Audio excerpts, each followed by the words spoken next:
Hello everyone. I've been away from YouTube for a couple of months now, and August I had a good rest. In September I've spent a lot of time fixing the fences, fixing the pig houses, making sure everything's ready for the pigs. And one thing I did do in September was I went on a market gardeners camp out, and that was organised at called Soul Farm in Penryn in Cornwall, and it was great to get out with other farming folk and market gardeners and people who are interested in regenerative agriculture and regenerative farming techniques. So I'm going to add that to this video, and I want to get you to see some of the innovative tools and techniques that are available for market gardens.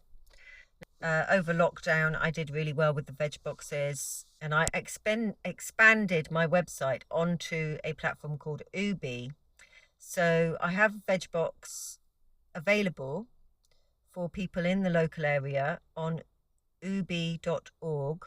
So my farm is Merry Meadows Farm, and it's Merry Meadows Farm at ubi.org, and you can get to me there and order veg boxes. Mid-July last year, there was just no light. It's just rained every single day from July to March. We managed to get the bare minimum done. I couldn't promote the veg box at that point because I didn't have the funds available. So I decided to just let it rest. So it's not like I gave up on it. It's just like the produce wasn't there in the garden, and there wasn't enough sunlight to produce the produce, and there's all these factors. And also I have been here now for 8 years, since 2017, or nearly 8 years, and I have gone like the clappers. I've been pretty much, as far as the farming is concerned, a one-woman show with the help of my partner, Stephen, who has helped build structures and, do fencing on the livestock side of it. But as far as the market garden was concerned, that was all me. So I was burnt out, to be honest, and I just had reached a point where I couldn't go on at that pace. So last year was like a natural rest. It was, one, financially, I didn't have the finances to promote anything, and two, I just needed a rest. So in the past year, I've done a lot of healing. My father had died, so I've done a lot of processing and healing, and I've come through that stronger. I've found ways to move forward. It felt like it was the closing of one chapter and the opening of the other. And last year was the end of a chapter for me. And so I've had to look at where I'm going from here. And the pigs are still continuing. And I also now have a catering trailer, and I'm planning on taking that out into the next season. So from the spring onwards, I will be taking that into the community and getting my produce directly out to the people, so straight farm to fork. So that's a big development, and I've been working on that, and there's a lot to do because I have to meet regulations and all sorts of things. So that's really where I've been at the moment. So that is to just fill you in. Also, as well, you may have noticed that I have had a name change. So this is really important. I've changed the name. The vlog on YouTube is now called, it's Meadows and Orchard Homestead is the new name. And the reason for the change, it's slightly ahead of schedule for the name change, is that I am in the process of purchasing land with an orchard. So I will have the Merry Meadows farm, which will be predominantly the large black pigs, and then I will have an orchard garden, which is a project that is personal to me. It's not a project for profit. The herd of pigs I have here are a very rare breed of pig in this country. The pig population was decimated over the last 2 years, and farmers dropped out of pigs in their thousands, and the pig population became a lot smaller in the past 2 years. And I managed to just hang on. I was just treading water to feed these animals, and I did very nearly, decide to throw it all in, but I kept going and I kept feeding them, and I'm glad I have. And so yeah, it's been a year to reassess and work out where I'm going from here and how I'm moving forward. And I feel that I have successfully navigated a very difficult patch. I'm confident that for the next chapter of Merry Meadows Farm, that I will be able to survive and keep the business afloat. The pigs need to pay for themselves. I'm not a charity, so I can't afford to keep a herd of pigs, and keep breeding this rare breed and keeping this rare breed alive without selling on some of the weaner pigs to other people. A few have to go for meat. Some of them go to other farms for breeding and also for meat. My personal ethics around keeping animals for meat is to make sure that they have the best lives that they possibly can, so that they only get a few bad minutes, seconds even, and it's all no stress all the way, and they have a peaceful, happy existence. And it's really important to me, and it's also very, very important to the quality of the meat that I'm producing. So that's for health and well-being for myself, for the livestock, and for the other people who also have strong feelings about eating meat and want to eat the best quality meat they can. And I want to keep this going, and I don't want to lose the herd. And from now on, things are going to get a lot better. Okay, so I've got some footage from the Soul Farm, and I'm going to share that with you, and I hope you enjoy that. And I will see you again in the next video, so please stay tuned.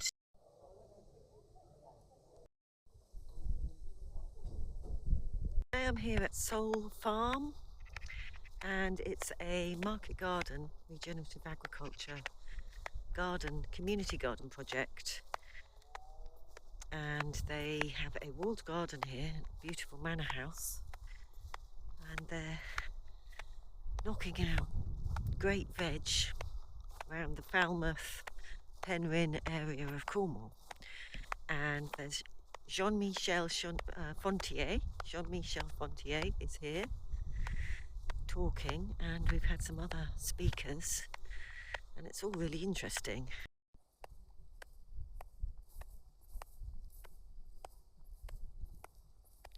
I'm late for the presentation, but I'm just getting into the garden now.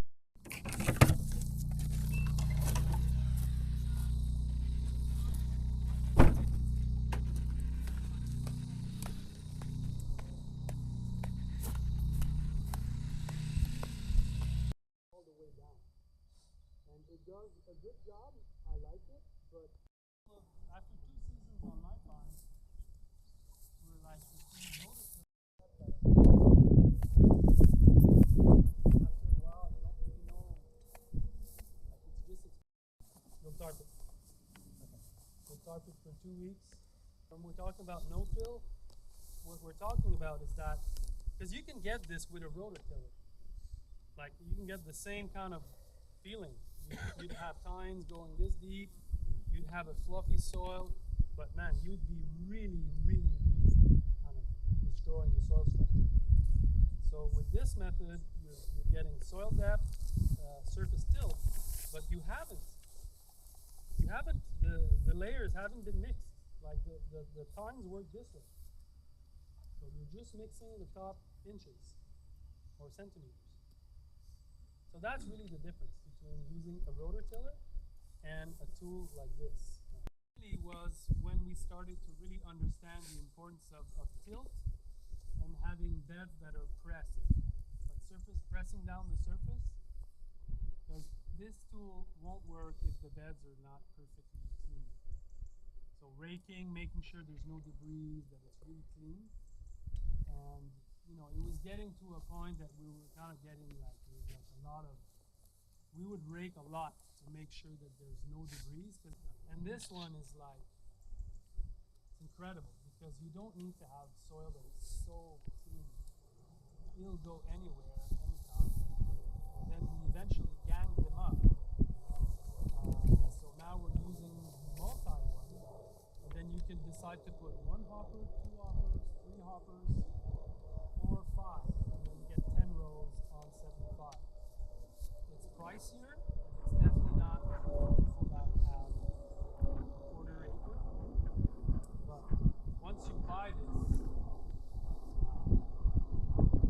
there's 2 ways to really keep a garden clean. First of all, you don't let the weeds go to seed. It sounds obvious, but it's really like when you're in the heat of the summer and if you're losing control of the site, which happens, and then you start to have these big weeds that are spreading seeds everywhere. Really, that's a huge no-no. And number 2 is that you want to come in and cultivate when it's like that, like relatively clean. And then you'll use your stirrup hose and you'll simply come and cultivate the soil like that. And then all the weeds that are kind of germinating or at the white thread stage, they're destroyed. And again, you're bringing oxygen to the plant.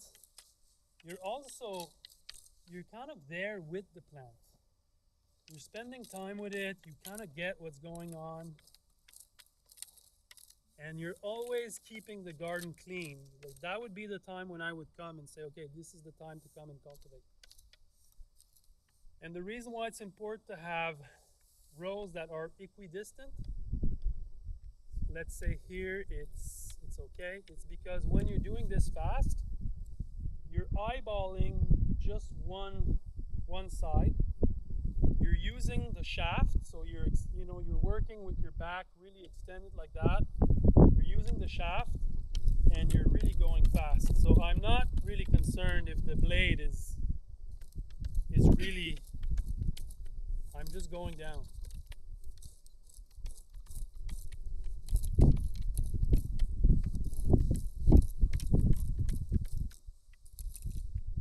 Okay, so you have different hoes for different kind of crops. This is definitely the hoe that I use the most and that I would recommend anyone. It's like the ultimate in my opinion. Then you have wire weeders. These are patented wire weeders. And then this works in soil like this. Like in this kind of soil, wire weeders are nice, especially if you have drip tapes, because they won't rip the drip tape. And you're really just kind of like going like this. So they work as nice, and then that one you can change the head according to if it's 2 rows, 3 rows, 1 row. So it's nice. It's nicer if they're slightly smaller. Yeah, but like for me, like nothing beats the stirrup hoe. It's like you see the work that it does. And even the bigger one, like you might come in here and you're like, kind of has all these things jangling around here. You can just come with the one hoe and you go, oh, it's not quite wide enough. You just rotate it a bit. Yep. And like much quicker than faffing about with all this crap around your belt. I wouldn't say that. but it's personal preferences. Some people perhaps started with this and they're really agile with that and they go really fast. Me, this tool I probably spent 10,000 hours with it. It's like it's an extension of my hand, like I know it by heart. But I've observed that, let's say you cultivate and you don't cultivate, and you can try that at home, you'll see that the rows that have been cultivated, they'll grow faster. And so, in the end, that's what we want. So, Quick cut. quick cut. Just demonstrates it's probably the best way to see what it does. So come around.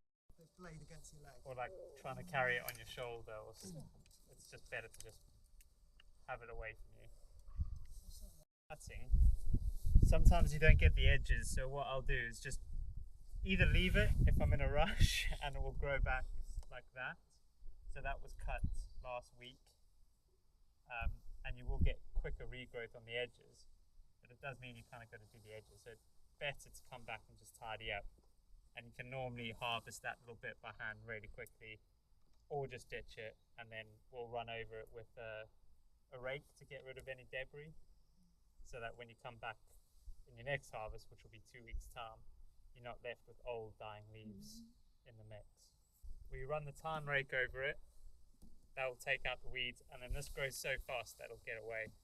Yeah, 1 or 2 passes with the tarn on one day, and that seems to do it.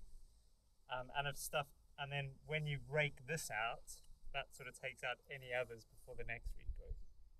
Which rake are you using for that one? Well, I had like a wolf guard and like just a leaf rake. But we also use the tarn rake there that Rob's got. Okay, So you can run that over it. Is that the one with the plastic tines? No, the steel tines. Yeah. It's like a grass. Yeah, but that works quite well as well. You just run that through it, and it'll pick it up and weed at the same time. I'll just get the rest first.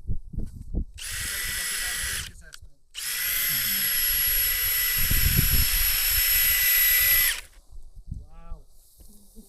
Pretty incredible. And now we got rocket for the burgers later. Fabulous. Ian, what variety of rocket? It's Esme. Funnily enough, it often comes back better. So the second cut's generally better than the first. It comes back stronger the second cut, second and third cut. So. And then walk down the bed. It's got a lot of weight on it, so you don't need to push down. And it'll pick up all these tiny little cotyledons, and then that's all you need. Well, that's what we found anyway. Is one pass, maybe down, back up again, and then we'll hoop it and put the nets on. And then it kind of helps thin it out. But yeah, you've got to not worry about that. Yeah. Like Rob said to me when I was asking him about it before we got one, he's like, just don't look back. Yeah. Just go. And that's what I've always thought. Like, yeah, so you just literally just run it down. Turn it back. Look your back.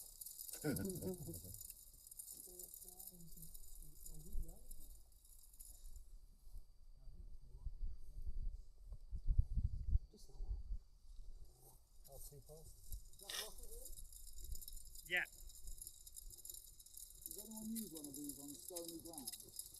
Not wanting to keep asking the same question. So you will pick up a few. It strangely looks like it kind of. Yeah. Yeah, week 2. So generally by week 4 you're cropping. So would that be your first cultivation, first and only cultivation? Yeah. Yeah, first and only cultivation. Took 20 seconds. Yeah. Because then afterwards you put the hoops on and then it's impossible. Well, it's not impossible, but it's going to take a hell of a lot longer. And you take 2 cuts off, I think. And we take 2 cuts. And it's roughly about half a kilo a metre. Maybe a bit less. You've made, which are the things I think worth going through, because they're fairly obvious to put up, but the changes I really recommend are, instead of using wooden stakes at the end to tie your caterpillar tunnel together, we've used metal L-shaped poles in a scissor, and they're going down like that, And I think they're 8 foot, so they're really flipping deep in the ground. The plastic goes between the scissor, and then you trap it between each bit of metal. You can sort of see, and then you use a bit of rope to sort of hold it together. So that means that each end is like really locked in, like super strong. There's nothing, like we've struggled sometimes with the bucket of a tractor to pull it out the ground when we want to move it. So they're really, really solid. We also have straps at either end, and we've got about yay long spiralized anchors that you use for static caravans. And we've got 4 of those on each corner, holding down the whole thing with straps. The other thing is the rope that goes across it. You'll get sent a whole roll, and in the instructions you're told to go backwards and forwards all along. Don't do that. You've got to do each one with an independent piece of rope, because if each bit of rope goes, then the whole thing's not going to go. These are, what you could probably tell is all these things have gone wrong for us, and we've strategically fixed it. So we've lost the whole thing because the rope snapped. We had the pole ripped out. Also, if you're leaving it up in the summer, you can just put it on rebar. Rebar into the ground. Each hoop can be in rebar. But if you're doing it over winter as well, every other one is a ground screw. So it's just a basic from first tunnels ground screw that goes over. So yeah, let's walk down. It's gone all the way in like that, and then it's poking out.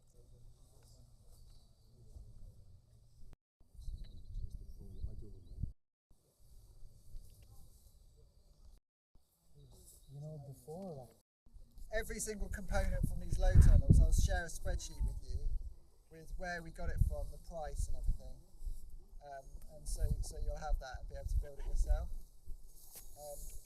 But yeah, it basically just and before you put the hoop on, you need washers. These are the ones that you can buy from the Caterpillar company. That end goes, you have the carabiner, that end just goes over. Or you can buy these ones from Travis Perkins, and we just drill that corner hole. It's obviously cheaper. Can somebody grab that side? It's actually real too.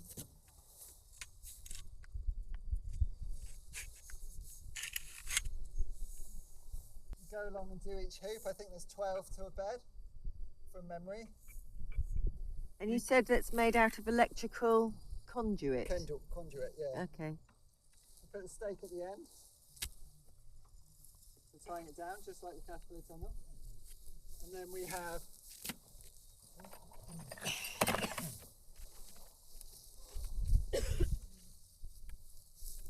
the tape.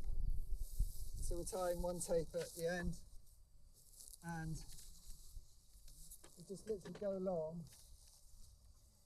like that and get that tight all the way along from hoop to hoop.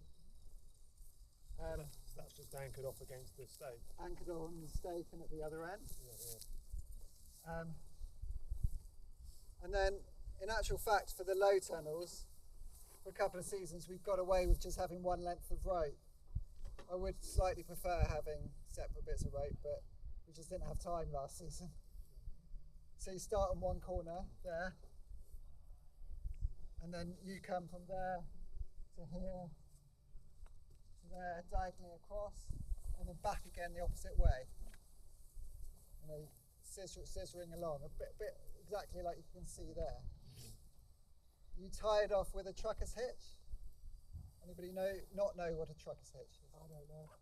Okay, trucker's hitch.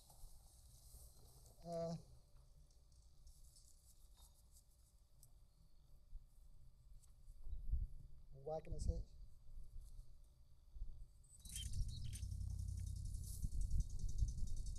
So you're doing a loop there.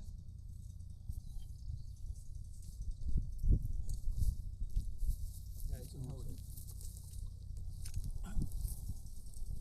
imagine that's coming over. You go through that hook loop, can you see? And then down on itself. And then tie it off down there. And that way you got it? You can get it really tight, like a winch. On the caterpillar tunnels, we're doing that on every carabiner. So truckers hitch all the way along, just to hold it down. For those ones, definitely. And we go for a thicker rope, more expensive rope on the caterpillar tunnels. This is a really nice height for, I mean, I say nice, it'll be better for the standing up, but it's doable. So, you know, be down in here picking. And then putting the plastic on, it's exactly the same as that. We can just lift up the sides and access it and ventilate it quite easily. One thing that we do with these though, in a storm, a big storm, we'll leave these ones down and we'll sandbag all the edges as well. With this one, we'll push it all the way up to the middle and then like knot it, or so it's just one long strip, and then you have to let the crops go. Or hope that they'll get through the storm. So when you're putting the plastic on, you put the plastic on before you get it tight on each end. So you're locking off each end first. So you've laid the plastic down. Yeah. Pulling it over. Yeah. Lock off one end. So that's when you tie it onto this post. Yeah. Pull it tight at the other end, really tight. You can even use a lawnmower if you want to really pull it tight. Lock off that end. Yeah. And then do the rope all the way along. Working along. And one interesting point around it is that one time this was in the spring actually, we planted Salanova at the same time in the low tunnel and in the caterpillar tunnel. And the rate of growth was really interesting to watch. It was obviously much faster in the caterpillar tunnel versus here. But observing some chard, last season we had chard in the caterpillar tunnel, and chard is outdoors all winter. And that wasn't usable at all. And more it just protected the leaves from the wind and the rain and stuff. So, I mean, it's quite cheap.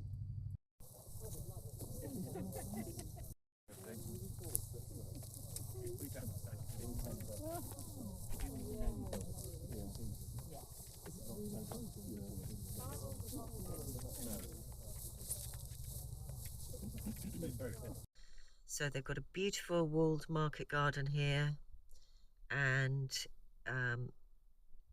we're getting to have a look around, and there are speakers, and we've had a lot of interesting debates and educational talks from experts. Martin Fortier has come over from Canada, especially to speak to us and educate us. So all in all, it's a really good gathering, and I'm having a lovely time. The audio footage may not be that good. It's still quite interesting to see all of these tools being used. So I'm about to go down for our evening meal. It looks really lovely. There's a lot of beautiful salad being prepared right now. I'm really looking forward to eating very fresh, beautifully produced organic salad today for my evening meal.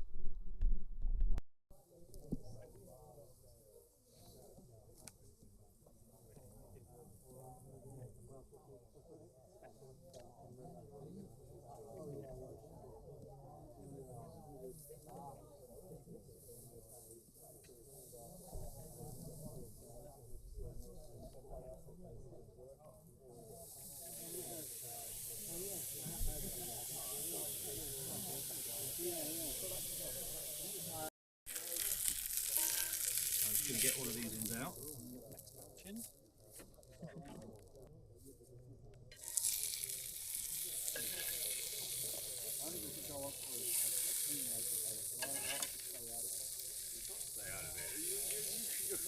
Nobody else seems to have a problem with it.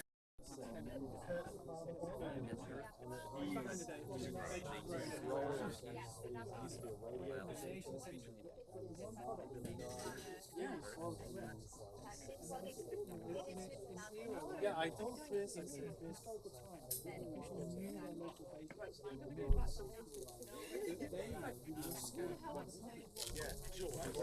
It was chalk, it was alum, it was bone dust, it was going into loaves to make them more white. It's so bad, the government had to bring in a law in the 18th century to stop it.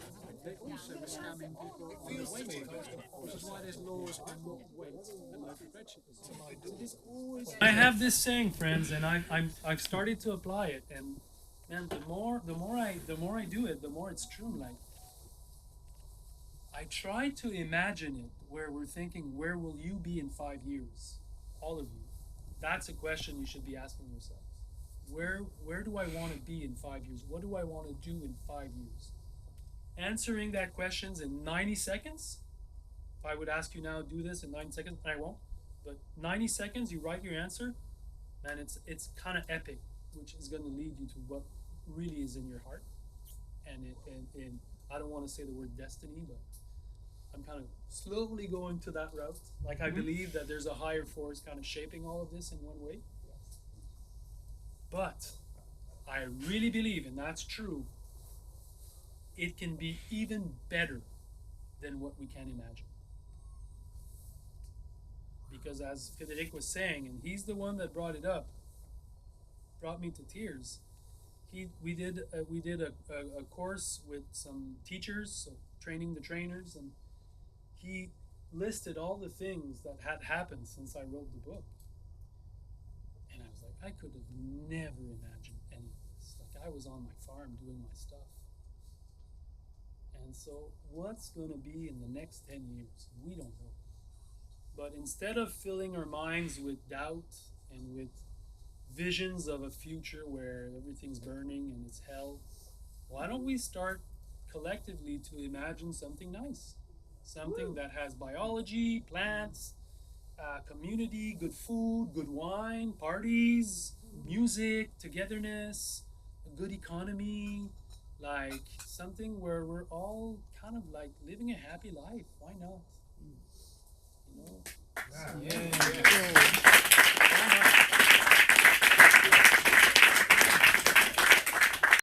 You are an owner of a CSA or a business, and you might have set up your team, and you might be standing in the garden going, actually, this is working pretty well. What should I do? Do some marketing. That is what you should be doing, because you don't know when you need to turn on that tap in order to make a change. Let's just say marketing is essential. Yeah. As a thing, how you go about doing it, and which platforms you use, is a sort of maybe a depends kind of thing. Yeah. But we can just quickly go through potentially what the landscape is like kind of right now. There is a bit of a shift around how content is working, and it's not necessarily now about getting tons of followers. It's now about like the type of content you're creating something valuable, creating something like a resource or something that, you know, the people that go viral are the ones that are being creative, not doing these little hacks or kind of like things that, you know, like people do to try and get to up to 1 million followers kind of thing. It is more now driven about quality of content. In my opinion, throughout all of that debate, the thing that remains is email. And email is still just as strong, and it is likely to stay just as strong. I guess some Gen Zs might be starting to, you know, they're at university, they're starting to go into jobs, you know, they're now in, cliche is Gen Z in marketing, isn't it? And you know, they're starting to buy veg, and so it's thinking about them and how to reach those guys. What are the sort of needs of the consumer, like recipes and, you know, food shots and those kind of things. One really nice thing that we do is we give a free veg box to this amazing person called Hannah. Every week she says, oh, what veg did everybody get? and then she makes a recipe, and then she shares that recipe on Facebook. One idea that we did, which I think is linked to word of mouth, is we put 20 flyers in everybody's veg boxes with a little note saying, could you give these out to your friends? Could you give them out to your neighbours?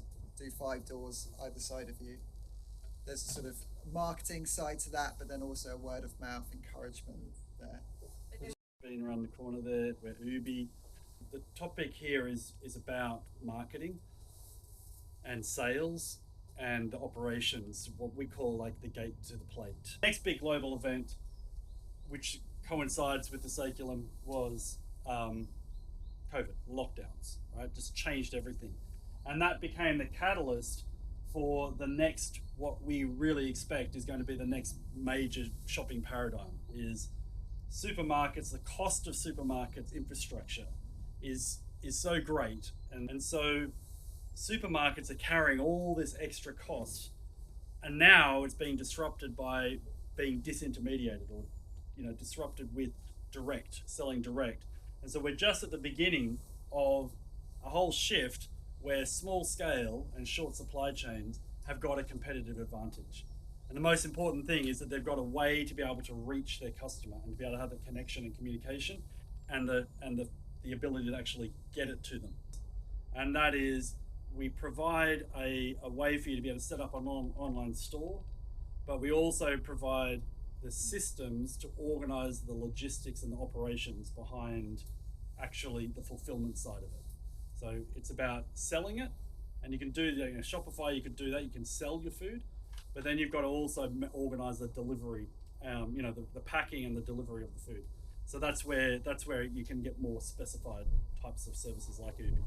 But sort of the more of like a subscription customer that will say, right, I'm going to, similar to a CSA, I'm going to buy a regular delivery, right? I'm going to sign up and I'm going to put my card details in, and every week money's going to come out of my card and food's going to come onto my doorstep.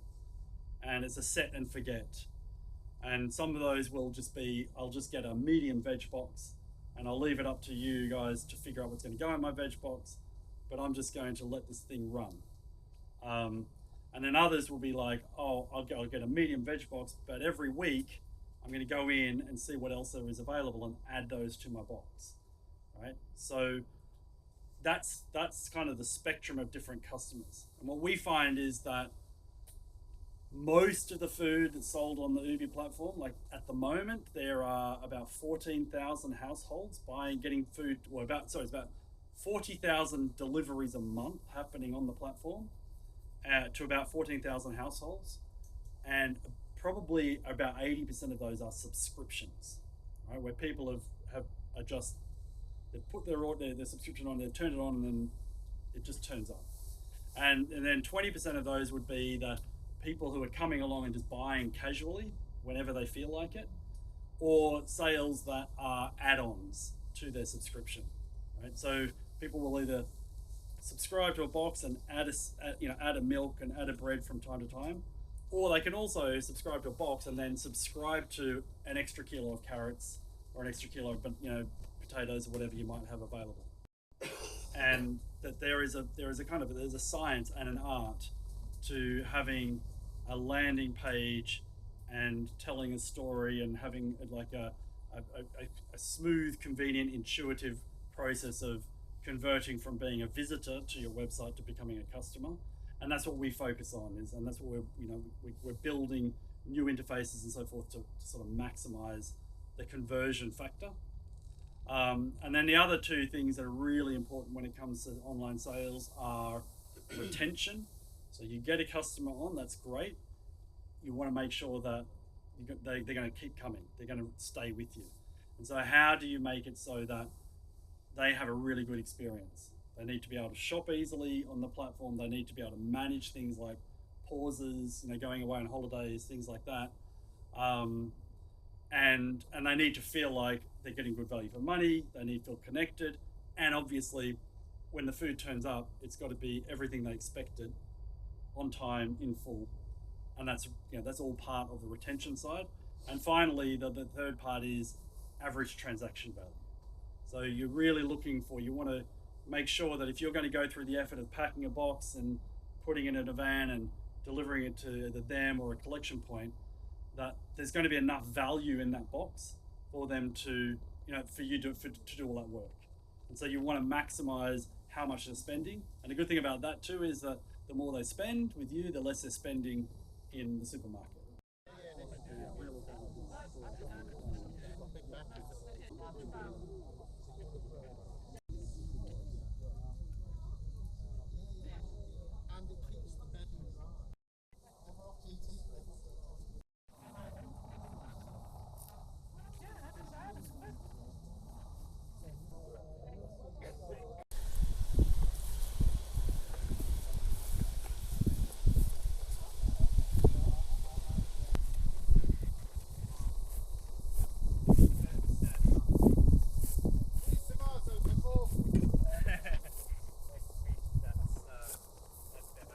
Well, the grafting, the rootstock can handle it. Right. Whereas a single, you won't get that same yield. So Right. the rootstock can handle a double Yeah. grafted, but I don't think a single leader could handle that without the grafting. Okay. And you have like a very cool. Right. like climate controlled, very humid. Okay, cool. Like it's a whole thing. But do you And I think wouldn't trust myself No. to do. it's to like trust- 1 mil or something? I mean, you would, because you want the disease resistance. Yeah, I was going to ask So you if you're about going to that. be cropping over and over and over, it's about disease resistance, but also those roots. They some of the rootstock come from like non-tomato plants. Really? Yeah. They're just related. Yeah. So their roots can like go. You don't have to use as much fertility either, because they can access places that a normal tomato root wouldn't. Yeah, I know the one you can get from moles is called submarine. These are like sort of lower end leans. You can see they. So you just bring them down. You just keep dropping them down, Right. so that you're always working here. You're never Cool. working like Yeah. up there. You're constantly just bringing that down, Nice. pruning there. But you get things called wickets that Yeah. hold the stems up a bit, Right. because we've got a lot of floor tomatoes this year that we just Right.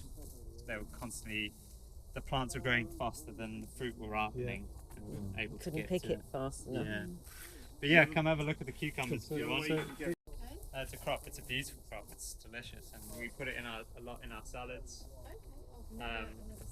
What is it? Sorry? Agretti. Agretti. Oh yeah. Yeah, try right at the top. Does it need? Doesn't it need salt? Salty No, it's agretti. fine. It's absolutely happy. It is salty. It is salty. I think it picks up the minerals from From the land from the already. soil, Like but, sea sunflower? yeah. Yeah, it's like seed sunflower. Yeah. But you can't. I've got some seed actually at home.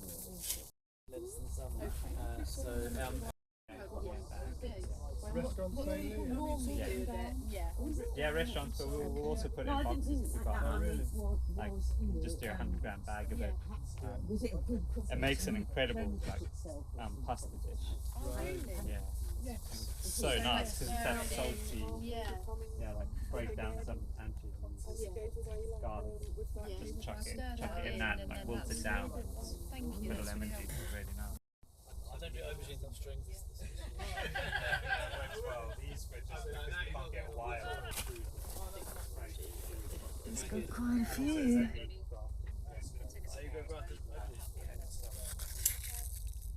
Yeah, maybe we should head back. I haven't heard.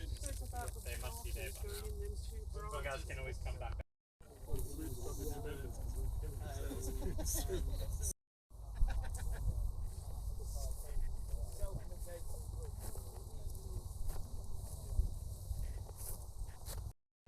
Yeah, because then there's also selling land, so there are a few meetings.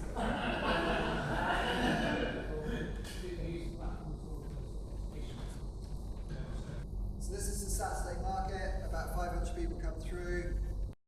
Especially great for us because we have a walking corner we just roll out and set up, and we don't have to drive anywhere to kind of make that happen.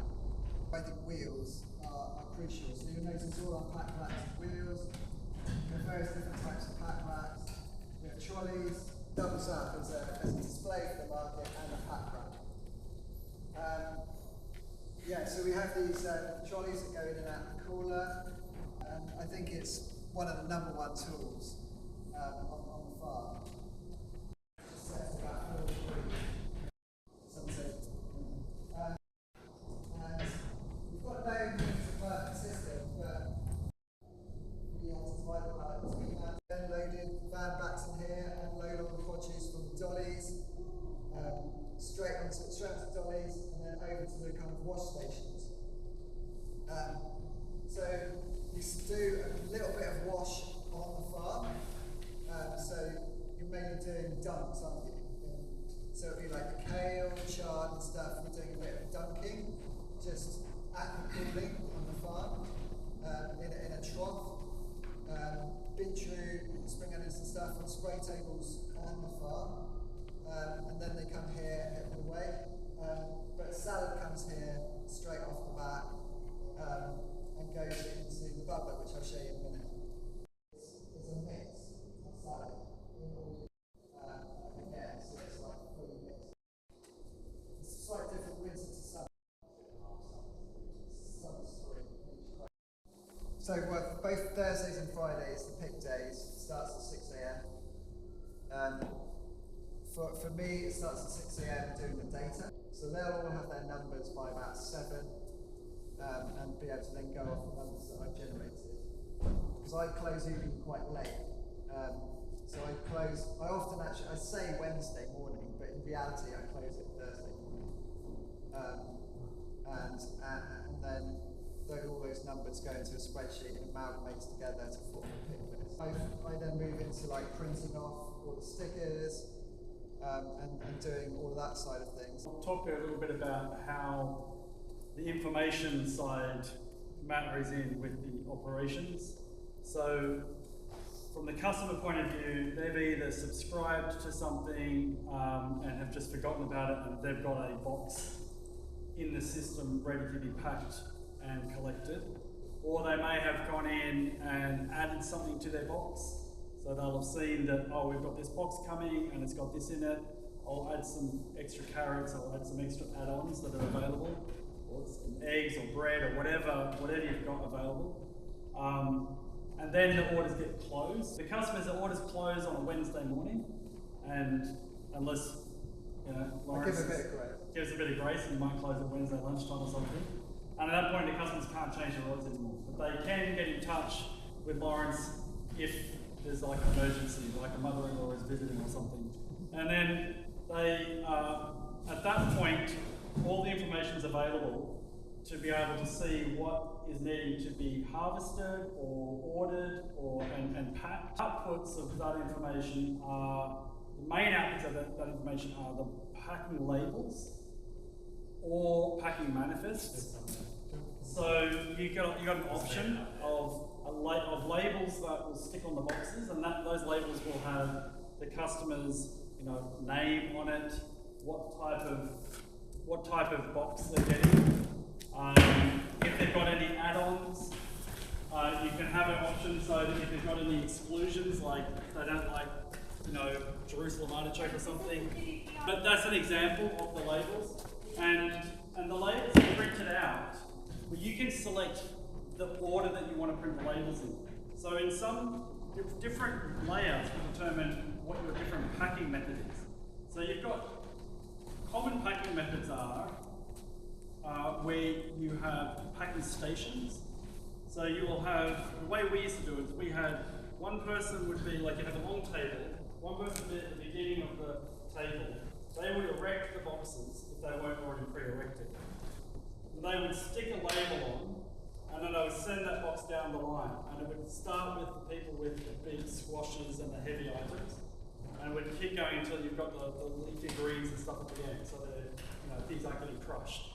And that box will pass through stations. Depending on how many packers you have, depends on how many stations. And at the end, and as it goes, the person packing is looking at the label to check if they've got to do anything different from what the standard is. And then when it gets to the end, the last person checks to make sure the quality's right, and there's a code on the label that tells which delivery group it needs to go into. One person is normally washing salad in the bubbler and spinning it, and that takes most of the kind of morning. We have one person bagging salad and getting all that ready. It's the one thing that we sort of pre-prep, apart from kind of bunch stocking. We normally have one person on wholesale, which is a totally big thing outside of Ubi. So those are the things that are outside of Ubi. And then we have two people working on the boxes. One is doing extras and the other person's doing the preset line. We are all adopting, well, it's called a batch and linear flow, but it's also kind of Toyota methods of lean manufacturing. So you can set up in multiple different ways when you're doing, when you're following the sort of Toyota method. When you're doing multiple complex things, it tends to be in a U shape. So you have to operate like this when you're doing multiple complex things. So we have the weighing scale in the middle. We have all the extras stacked up on these racks in a U shape. And the box comes in. It might be an empty box. It will have the sticker on already, and it will have the manifest in the box. We transition to only using the manifest rather than the sticker. Then the sticker backs it up. And they take the manifest and they work down through the list back in the box.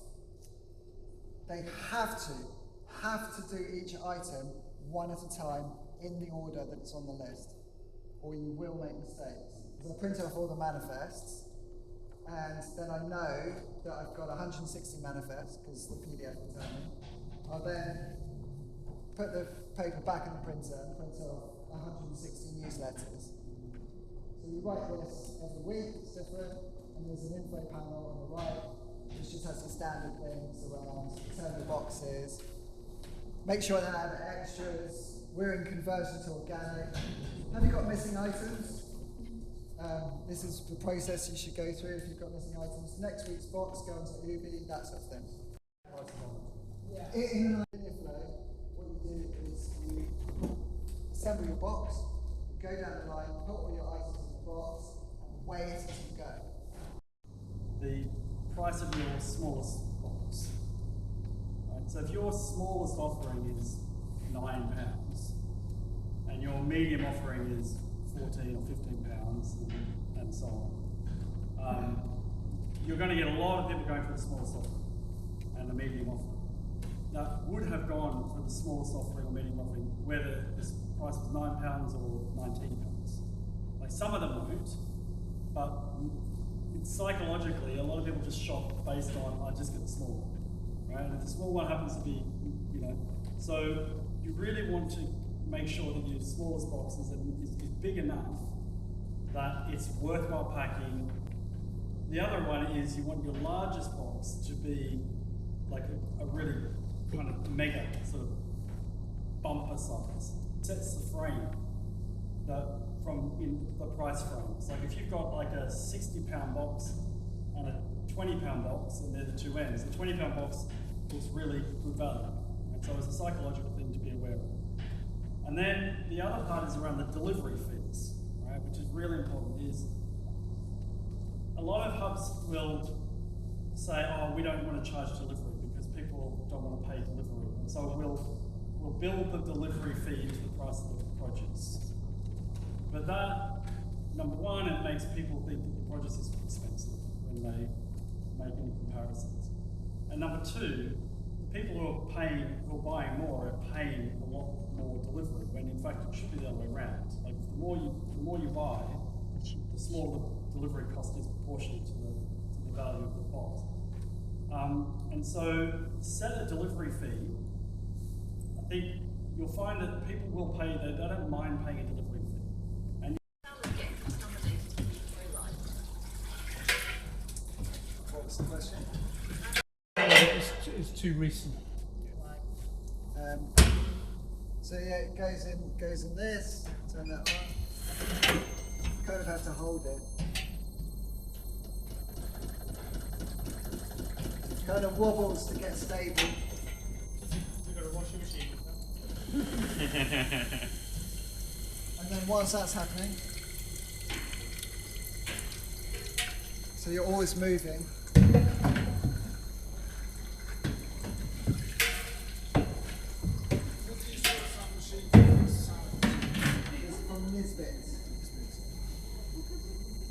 Samek salad spinner. This is a 6 kilo Samek salad spinner. You can get 12 kilo. The really nice thing now is that because we've got 2 baskets, that one's draining a little bit, and this one's draining a little bit, so that some of the water has come out, so that it doesn't have to work so hard to spin it.